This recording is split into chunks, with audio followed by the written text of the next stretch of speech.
And I would personally like to thank Vote, Run, Lead for, of course, having me here today. Everyone, if you're just joining us, thank you again for being here. I am Maria Boynton, your host. I am the News and Public Affairs Director for Intercom Media, which is in Atlanta, Georgia. You know the stations as B103, WAOK 92.9 The Game, and Star 94. And as I look on the screen, I am seeing some very familiar faces here with folks who I have worked with on various projects, on various news stories, because we know that through the years, so much has happened when it comes to the news in this world. And of course, specifically in the state of Georgia, where I am located. Today, we have, as I said, several young ladies here today who are going to help us to navigate this whole thing that we call life, we call politics, we call women getting involved, women having their voice, a say in the entire process. So let me move my finger out of this, I guess, if I know how to do this right. So everyone, we want to do some introductions here, but first and foremost, again, I want to thank Vote, Run, Lead, the national nonpartisan 501c3 organization that trains women to run for office and to win, not just to run, but to win. I want to thank Erin Velarde, and I would like to thank Maria Elena Garcia, who of course is with, they're both with She, Her, Hers, another very important organization for getting us all here today. Let's do some introductions now. Ufot is a CEO, Chief Executive Officer for the New Georgia Project. Why don't you give everybody a wave, Insay? I met Insay when she first came in and took over the New Georgia Project, and her life and career have been dedicated to working on various civil, human, and workers' rights issues. As the executive director of the New Georgia Project, Insay is proud. She is proud to lead the organization to its goal of strengthening the state's democracy by registering and engaging roughly 1 million eligible but unregistered African Americans, Latinos, and Asian Americans. Yes, indeed. Insay, why don't you say hello to everybody? Hello, everybody. Good afternoon. I'm so happy to be here. I am too. So how many years ago was it? 5? When you first took over? So we started the New Georgia Project in 2014. And so 6 years ago wow. At this point. So I imagine that you are referring to our founding board chair, Stacey Abrams, minority leader and former candidate for governor in the state of Georgia. But yeah, we've been rocking and rolling since 2014. And to date, we've helped almost 450,000 Georgians register to vote in all 159 of the state's counties. And the next young lady that I will introduce to everyone is Rhonda Briggins. She is Vice President of Transit Services at Jacobs Civil Engineering, co-founding board member of Vote, Run, Lead. She recently joined the executive management team at Jacobs Engineering as the client account manager, vice president, after retiring at the nice age of 45 from MARTA, the Metropolitan Atlanta Rapid Transit Authority, where she served as the Senior Director of External Affairs for over 15 years. And Rhonda led the office of the Senior Director of External Affairs for over 15 years. And she led the Office of Government Relations and the Office of Community Affairs at MARTA, and brings over 20 plus years of professional experience in the arenas of federal, state, and local government affairs. Rhonda and I have been collaborating on stories and interviews and things of that nature. We went on a wonderful bus trip. We went to Selma recently, right before the pandemic broke, and there were so many people there. Rhonda, you were the lead on the Divine Nine gathering there. So many voters and potential voters, right, Rhonda? Oh, yes. Oh, yes. And thank you, Maria. You did a wonderful job of hosting and facilitating. And I think you should see all of the films and the footage. So it was tons of folks, thousands and thousands of folks, and 1,000 folks from the Divine Nine participated. So thank you. And thank you for this opportunity. This is going to be great. Yes, it is. I always love to get women together when we talk about empowering women. And so my next guest, of course, is Elena Reeves. And we're going to pull up Elena's bio here. Alaina sitting there in her beautiful red, and we love the color red. Elena Reeves is president of the Clayton County Young Democrats. She's been involved in the political arena since her first internships in Washington, D.C., with non-project advocacy groups at the Capitol with Congressman John Lewis, and working at the White House, of course, with the President and First Lady Obama. A graduate of Georgia State, Alaina has done a lot in the area of nonprofit management and leadership. She earned a Bachelor's of Science in Public Policy and a certificate in nonprofit management and leadership in the fall of 2012. And after graduating, Alaina moved to Jacksonville, Florida, to work as an analyst in the Office of Economic Development. And during the 2016 presidential election, Alaina worked in several states throughout the primary, including Nevada, Florida, New York, and Georgia, which is where she worked through the general election in November. And Alaina currently lives in Jonesboro, which of course everyone knows is just south of the Atlanta airport, working to get great candidates elected into office and helping build her community with a coalition of local youth advocates. Alaina has a passion for community service, and when not working, is reading the latest nonfiction writing or cycling. So Alaina, with all of that in mind, tell me, in this pandemic, how have you been able to remain level-headed and knowing that your activities are being limited at this time? Well, hey y'all, Maria, thanks so much for that question. I've been such a huge fan coming from Atlanta, growing up listening to B103. I really do try to get out on my bike and cycle. There are some great trails in the city of Morrow, and I just get on those trails. I put my headphones in, and it's nice because normally I'll see one or two people out there, but I whiz right by them. So I try to get out and stay active. Okay, great. So to each of you, Insay, with the pandemic, how have you been able to get your works done? So much that's going on. We've got an election this year. How have you been able to work around everything? Quite frankly, our organization, I mean, I won't say that it was easy. What I will say, it was painless. It was challenging, but it was painless. We began 2020 with a plan of knocking on 1 million doors, actually, and having 1 million high quality face-to-face conversations with Georgians and Georgians of color. And so now we have been pushed and pulled to figure out how to do that virtually. And I'll be honest, it's been fun and exciting. We have an event coming up at the end of July where we're going to have a Fortnite tournament. Fortnite is the #1 video game in the world.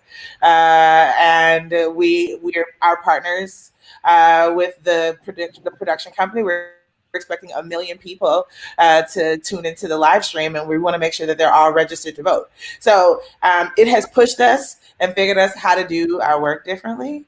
But you know, it's also challenged me to think differently about what organizing looks like in this moment. Okay, great. So Rhonda, you're everywhere. You're everywhere. You're bouncing. You're roaming around the country. How have you been able to function in this time of pandemic when all of us have seen our lives flipped upside down to a degree? How have you been able to function?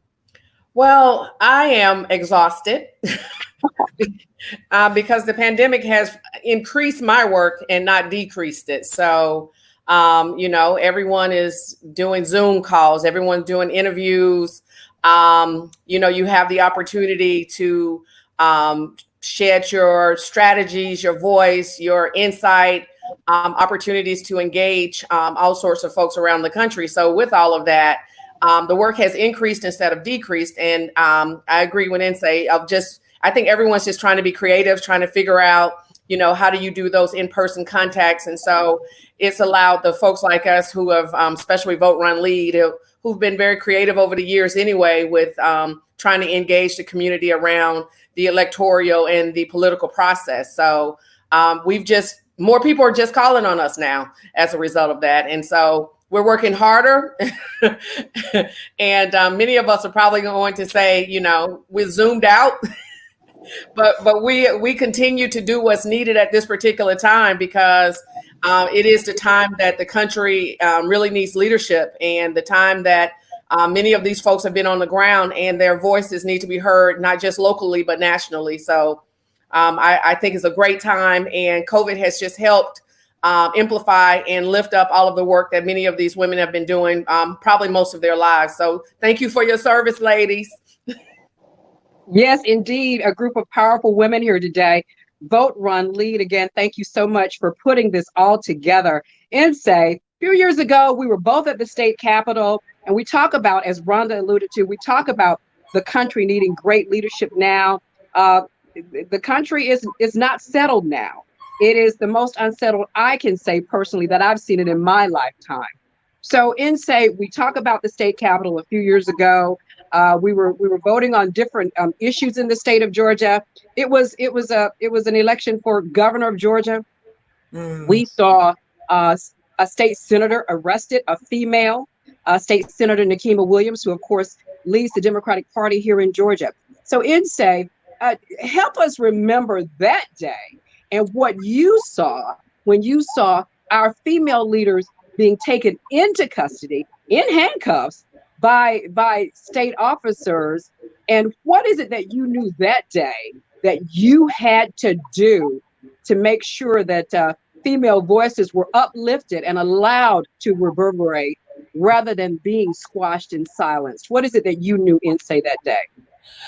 Well, I'll say this. I knew that Nikema Williams was a leader who would stand tall for our communities, even in the face of like the threat of physical violence. And actually wasn't the threat of physical violence. She was legit manhandled. I feel like I learned what that word meant that day, like these men in uniforms and the leaders of, so for those of you who don't know, I hate when people do this, so I'm not gonna do it.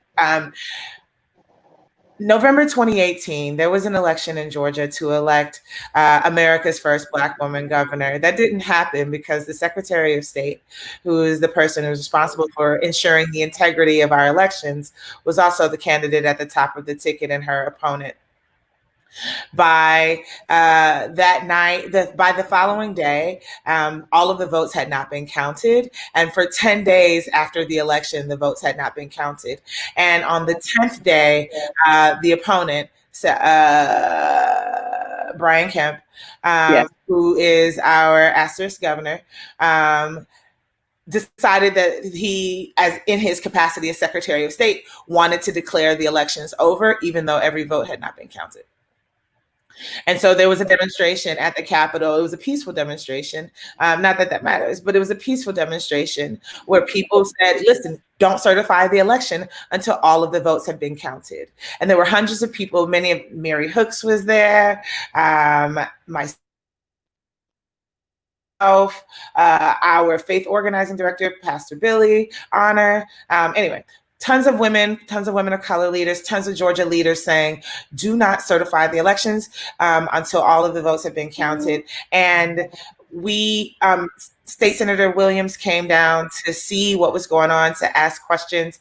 And when I tell you that there were swarms of uniformed officers from the Capitol. There were grandmothers for peace who were there. Their heads were slammed against the cold, hard marble floor of the Georgia State Legislature for demanding that every vote get counted. My understanding is that there's a rule that sitting legislators aren't to be arrested while the legislative session is in order. They did not follow that rule. Nikema had the giant obnoxious pin that legislators wear all the time to let people know who they are and what they do, and they still arrested her. And so what I knew then was that, one, there are no saviors. No one is coming to save us. In the face of voter suppression, in the face of racialized oppression, in the face of state violence, it is us who have to and will protect each other, one. Two, there's something about, and I don't want to make a universal rule, but like the integrity and the like ride or die-ness, I don't know, of women leadership, of women elected leaders, right? Because there were lots of Democrats and lots of so-called friends and lots of Republicans who were in the legislature, who saw us, who knew why we were there. And there were women, it was mostly women legislators who came out to say, what is going on, right? Like, and so I feel like it's not, they don't just go to hold a title, right? They don't just go to get that giant dumb name tag. Like, they're going there to do the people's work. And that day, it was female legislators who stood up for us and who were there to do the people's work. Thank you, Insay. So in the vein of, if you don't know your history, you're doomed to repeat it. I thought we needed that little bit of information right there. Rhonda Briggins, who of course is co-founder of Vote, Run, Lead. Rhonda, when you live through such historic moments and you see time and time again for the voice of women, the effort to squash it, I'm sure that empowers you even more so to know of the job that you have to do. Of course. Women have always been the backbone. Miss Abernathy, Juanita Abernathy, before she died, she constantly said, women, we were the ones that always saved America from itself. And we're going to continue to do that. If you look at the civil rights movement, slavery, it's women. Women are always been the ones that have mothered everyone on earth. We've taken care and raised other folks' children. We've been there through the fights. We've been the ride or die sisters. If it's a boyfriend, we are down with slashing the tires together. We have always stuck together with everything, right? And so, we know how to collaborate. We know how to stick together. We know how to get the job done. We know how to do it without having egos in place. We stay focused on the goal and what we're trying to achieve and to accomplish. And we know right now at this time, at a time such as this, what needs to be done in America. And so I think that's why you see them stepping up, because that's what they do naturally. They step up, they take care of the world, they solve problems, and they make it happen. And so even if making it happen, a lot of time is at their own risk of being arrested or mistreated or manhandled or whatever, they still do it, and they will continue to do it. So I'm just happy to be in the numbers, Maria, with all of these folks and just see what's going to happen, because I know that there's change afoot in this country, and Black women are leading that change. Yes. Rhonda, thank you so very much. Alaina, to you now. You graduated from Georgia State in 2012. You've been out there for a minute in terms of seeing the world as it is, seeing the state of Georgia as it is. You worked in Washington, D.C. Tell us from the perspective of, roaming the halls of the U.S. Capitol with Congressman John Lewis and working with President and Mrs. Obama at the time. When we talk about Georgia and efforts to squash women, I'm sure that you've seen a lot too in DC. So, as we empower women to want to move and to be elected to, I'm sure, not just state office, not just local office, but national office as well. What can you tell us about the underlying going on in DC that women should be aware of? That's a great question. And I've been blessed to have this opportunity to work not only in the state of Georgia, but in the state of Florida and Nevada and Pennsylvania, North Carolina, and in Washington, D.C., and to see what it looks like when you have women in charge. If we just want to take what's happening in this moment and look at the states that have best handled this coronavirus pandemic, those are states that are led by women. And if you look at that globally and you look at other countries that have been better handling this pandemic than we have, with the lack of leadership that we have in this country, it is countries that are led by women. I've had the opportunity to work with women on in each part of my career, and what's been so beneficial is that camaraderie and that ability for women to collaborate and to work together. And we've seen in Washington, D.C., and what I learned when I was there was that women are able to work across the aisle, and that women within the Senate, that they meet regularly.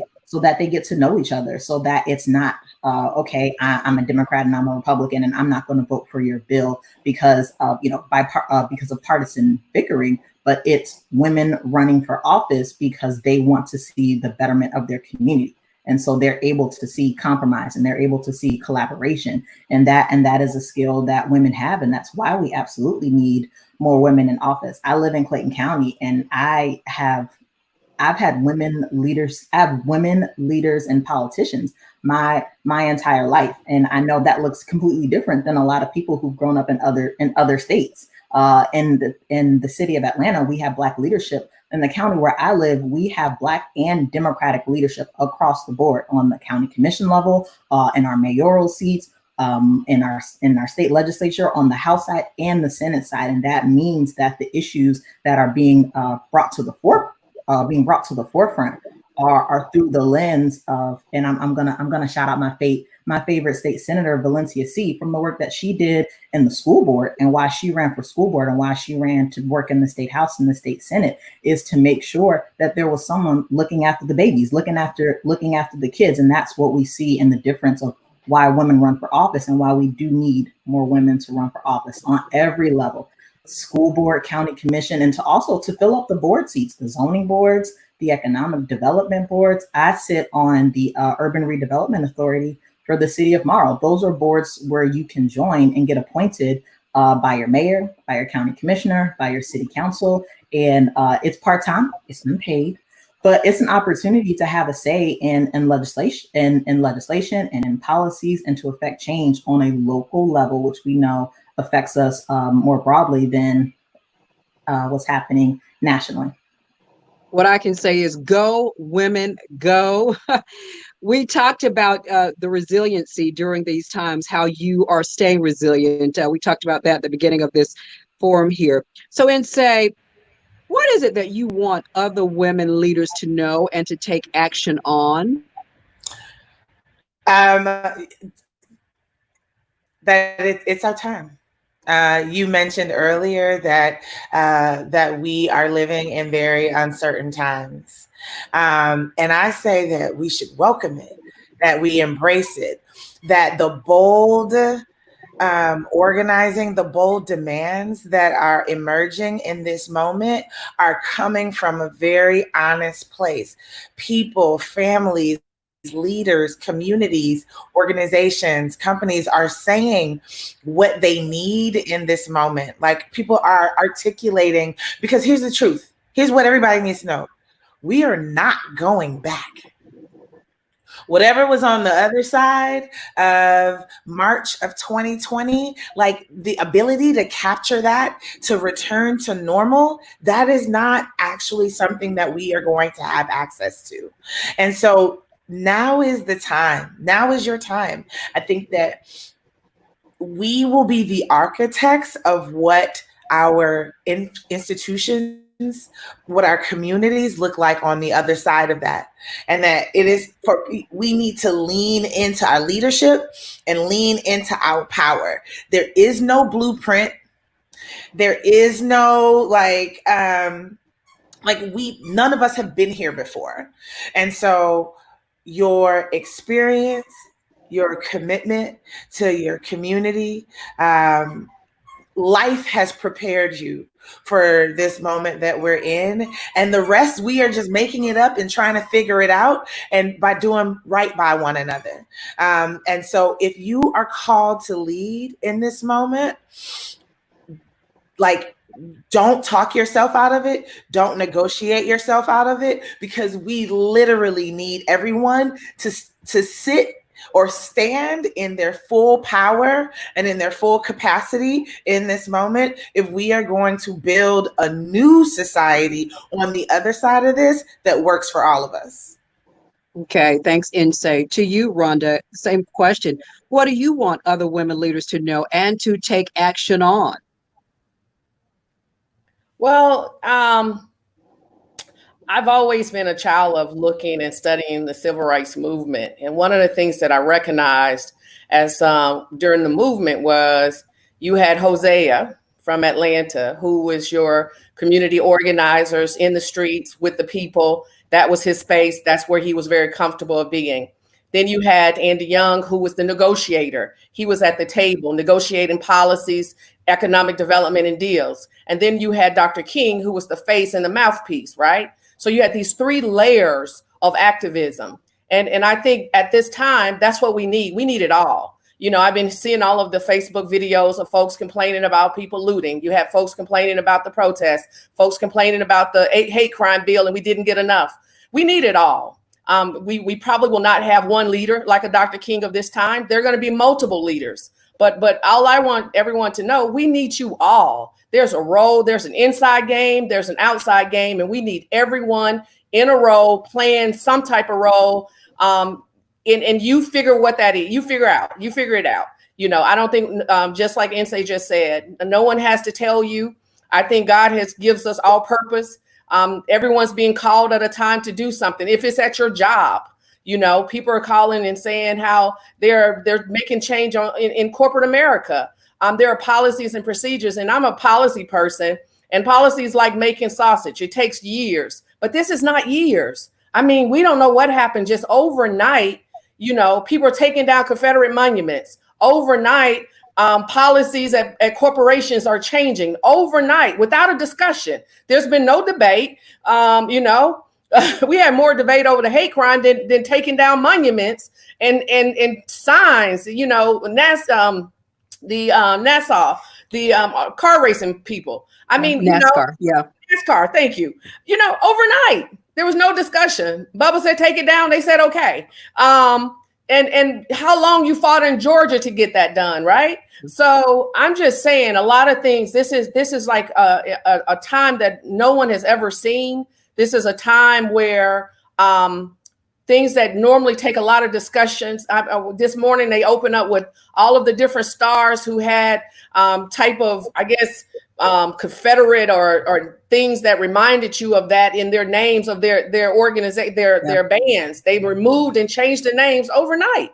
You know, I just think we're in a different time. I think it's just calling everyone to do your part. And that's what I want. I just want everyone to do whatever that part is. We need the inside game. We need the outside game. But in this process, I think the other thing that Insay said I wanted to lift, we need everyone to respect whatever you choose to be your game. Just respect the folks in that space, and that knowing that we need each other. This is a time of unity. This is a time of togetherness. This is a time that we all find our way together because we're trying to create something that none of us have ever seen, and we're not going back. So we need to embrace whatever this new future is and build it together. Thank you very much, Rhonda. And one note, you mentioned the hate crime bill. At 2:00 in just a few minutes, the governor is holding a ceremony. And I'm assuming and presuming that he will be signing the hate crime bill into law in the state of Georgia, everyone. So, Alaina, we talked about resiliency, being able to still get the job done, making the work happen during this pandemic. What is it, Alaina, that you want other women to know and to take action on during this time? Really quickly, I just hearing Rhonda mention Dr. Martin Luther King and Ralph David Abernathy and Andrew Young. I want to take a moment to uplift the women who were by their sides, the Juanita Abernathys, the Jean Child Young and the Carolyn Young, and the Coretta Scott King, and the work that they did within the movement, in the movement, right? Fannie Lou Hamer and the work that she did, and all the women that have been doing this work for years, and we stand on their shoulders. And I'm just so amazed to see that there are so many more women who are ready to say, I'm not going to wait for a man to say, you know, to allow me to come sit at the table. I mean, like Shirley Chisholm said, if they don't have a seat for you, bring a folding chair. And that is the powerful women that these young girls need to see. They need to be able to see that they can take on a leadership role, that they can not be called bossy, but be called having leadership skills. And that's what we need to make sure that we're instilling in those values in the young girls and the teenagers and the millennials, because this theory of, oh, we have to have it all. Like, well, women can work and get everything done that we need to get done, because we've been doing it for years, and now we're changing the world, and we're making movements. So I wanted to say that, but one of the things that we have done here in Clayton County, the Clayton County Young Democrats, we just held a candidate forum, and we did it virtually. And I'll be quite honest, because we wanted to practice social distancing, but also give the opportunity for voters to understand whose names are going to be on the ballot. We had a virtual candidate forum. We had over 2.5 thousand views on Facebook. We had an incredible moderator, Dr. Rashad Ritchie. Always have to give him love for his political analyst skills. I know he's over at WAOK. We had a local sponsor and passport moms, and we were able to reach voters before the June 9th election. And we were able to think creatively, and we were able to pivot. And those are the skills that we're going to need and can also take outside of this pandemic. Everyone's talking about Zoom calls and how these virtual interactions, we're expanding our reach. These are platforms that we probably would have never thought of to use in this way before. And so I think the world after Corona is going to look completely different, and not all for worse. And I mean that respectfully, because I believe that the outreach that we're doing and the movement that we're in right now, that people are able to connect past social media, but to actually engage with one another. Okay, ladies, thank you for your answers to that. The time is winding down, so I'm going to give each one of you about a minute or so to answer this particular question here that we have. When it comes to your hopes, your dreams for the state of Georgia, and we'll start with Insay, we'll go to Rhonda, we'll go to you, Alaina. What are you hopeful for in Georgia? And what do you feel we need to remain steadfast about to make change occur? Insay? Right. 60 seconds. Let's go. Boom. I'm going to say this. People keep moving to Atlanta, right? Because of the economic opportunities, the weather's great, housing is cheap, all of that. And it has created this opportunity to sort of change how policy gets made and how our politics get done. And so I hope that the demographic changes meet our organizing moment, and that we can sort of have a solid democracy, a real democracy where the will of the people is reflected in the results of our elections, and that Georgia is the tip of the spear and leading the South in this like transformation that we want to see. That's one. I think that my other highest aspiration is that we get rid of the Confederate soldiers that are on the side of Star Mountain. I haven't quite settled on who I want there. I definitely heard the calls for outcasts, but I feel like there are so many women who've made contributions to Georgia history that we should open this up to having a conversation outside of just me and my friends. Okay, thank you, Insay. So Rhonda, to you now. I have a 13-year-old son. And for me, the Georgia that I need to see is an opportunity where he can walk down the roads and me not be afraid that, my son might not return home, or that in his classrooms that he has a level playing field where he's allowed the same amount of opportunities as everyone else. And it's not based on his skin color. So the world that I seek for Georgia is the world that everyone seeks for everyone. And that is to make sure the future for my son is that is bringing about equity and equality for everyone. And that we're not having to continue in 2020 to be faced with these issues. Is absolutely asinine of where we are in this country, still talking about race and equity and inequality. And so that's the world that I see. It's a world where my son will have a fair chance and an equitable chance in the life that everyone desires. Okay, so Alaina, same question to you. What is it that you feel that you are hopeful for the state of Georgia? What do we need to remain steadfast about to make a change occur? So how I see changes and improvement is through democracy with a little d, and that is civic engagement, and that is the opportunity for us to have representatives that are reflective of the community. And I mean that reflection as in the values of the community. And I believe that we can make it doesn't need to be incremental change, but we can start feeling every level of government. I'm here as the Clayton County Young Democrats with more Democratic representatives, and to be able to speak to the issues that really care about, that people really care about, whether or not that's the pothole that they're continuing to pass, and making sure that we're thinking of the small issues that really affect people's everyday lives. Also, increasing home ownership and economic development, and I believe that we can do that through more engagement in this, in more civic engagement and engagement in the democratic process. Okay, everyone. Wow. When we talk about power, we had quite a few messages showing up on the screen, and one now says women are born leaders, but we know that, right? We run households, we raise our children, and then we raise the neighborhood's children, our husband's children, and we do it flawlessly. We cut up the orange slices, we go to the games, we do it all. I guess y'all say she must have some experience doing that. Yes, I do. So everyone, for those of you who have joined us today, please continue to follow Vote, Run, Lead, a powerful group that is supporting women in our efforts to continue to lead and to lead this nation to some civility. Right, ladies? Absolutely. That's what we're striving for. Exactly. So again, I'd like to thank Rhonda, Briggins, Elena Reeves, and to Ufot for having us today, and to everyone who joined us for this powerful conversation. I hope that we enlightened you. If you needed enlightenment, women normally don't need much. We know it all to a degree. I'm just kidding. But we sometimes know that we know what we know, right? That's right. All righty, everybody.